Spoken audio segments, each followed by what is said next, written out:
Hello guys, नमस्ते, welcome and welcome back to my new video. तर आज आपण आलोय काळभैरव मंदिर उज्जैन येथे।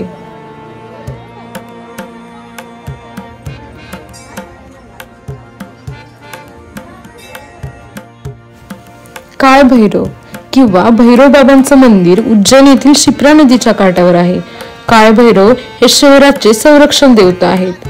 महाकाल किंवा भैरव भगवान शिवाचे एक रूप याला समर्पित आहे। काळभैरव मंदिराचे खूप महत्त्व आहे, ज्यामुळे उज्जैन मधील प्रमुख धार्मिक स्थळांपैकी हे एक आहे।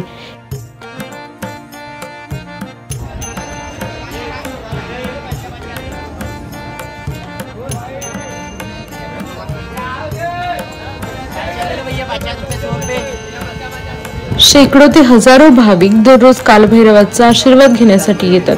या मंदिरात कालभैरवाच्या मूर्तीला तांत्रिक विधीचा भाग म्हणून मध्य अर्पण केलं जातं।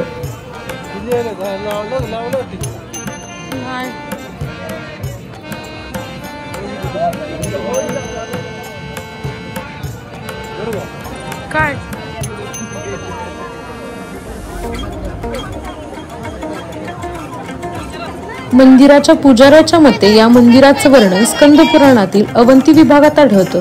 या मंदिराशी संबंधित आख्यायिकाही आहेत। त्यानुसार उज्जैनच्या भगवान महाकालने या शहराच्या रक्षणासाठी कालभैरवाची नियुक्ती केली होती, म्हणूनच कालभैरवाला उज्जैन शहराचा कोतवाल असंही म्हणतात। कालभैरव मंदिराचा इतिहास सुमारे 6000 वर्ष जुना असल्याचे मानले जाते, परंतु आजही कोणताही ठोस पुरावा समोर आलेला नाही। कालभैरव मंदिराचा जीर्णोद्धार सुमारे 1000 वर्षापूर्वी परमार राजांनी केल्याचे सांगितले जाते। या बांधकामासाठी केवळ मंदिराचे जुने साहित्य वापरण्यात आलेले असून हे मंदिर आजही त्याच अवस्थेत आहे।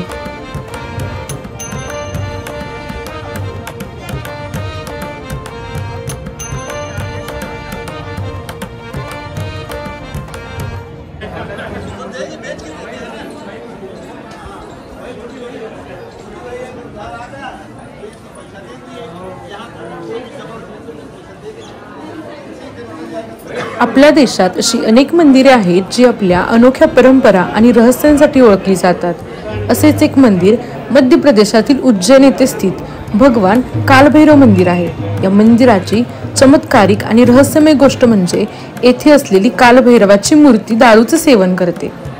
आश्चर्याची गोष्ट म्हणजे ज्या भांड्यात दारू घेऊन त्याच्या मुखाला लावली जाते आणि भांड लगेच आपोआप रिकामं होतं।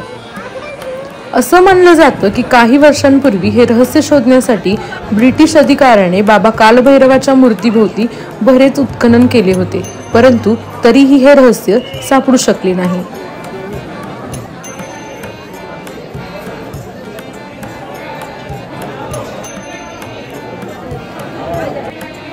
याच सोबत या मंदिराच्या संदर्भात असेही सांगितले जाते की प्राचीन काळी येथे तांत्रिक लोक येत आणि तांत्रिक विधी करत असत आणि असे मानले जाते की येथे केलेले तंत्र कधीच बिघडत नाही। उज्जैन येथील कालभैरव मंदिर हे भाविकांसाठी दररोज सकाळी 5 वाजल्यापासून रात्री 9 वाजेपर्यंत उघडं असतं। तर तुम्हीही नक्की एकदा या मंदिराला जरूर भेट द्या। जो देवाला मदिरा अर्पण केला जातो तो मागच्या 1 महिन्यापासून म्हणजेच एप्रिल 2025 पासून बंद करण्यात आलेला आहे। सो व्हिडिओ आवडला असल्यास चॅनेलला नक्की सबस्क्राईब करा आणि जर याच्याबद्दल तुम्हाला आणखी माहिती असेल तर कमेंटमध्ये नक्की सांगा। धन्यवाद।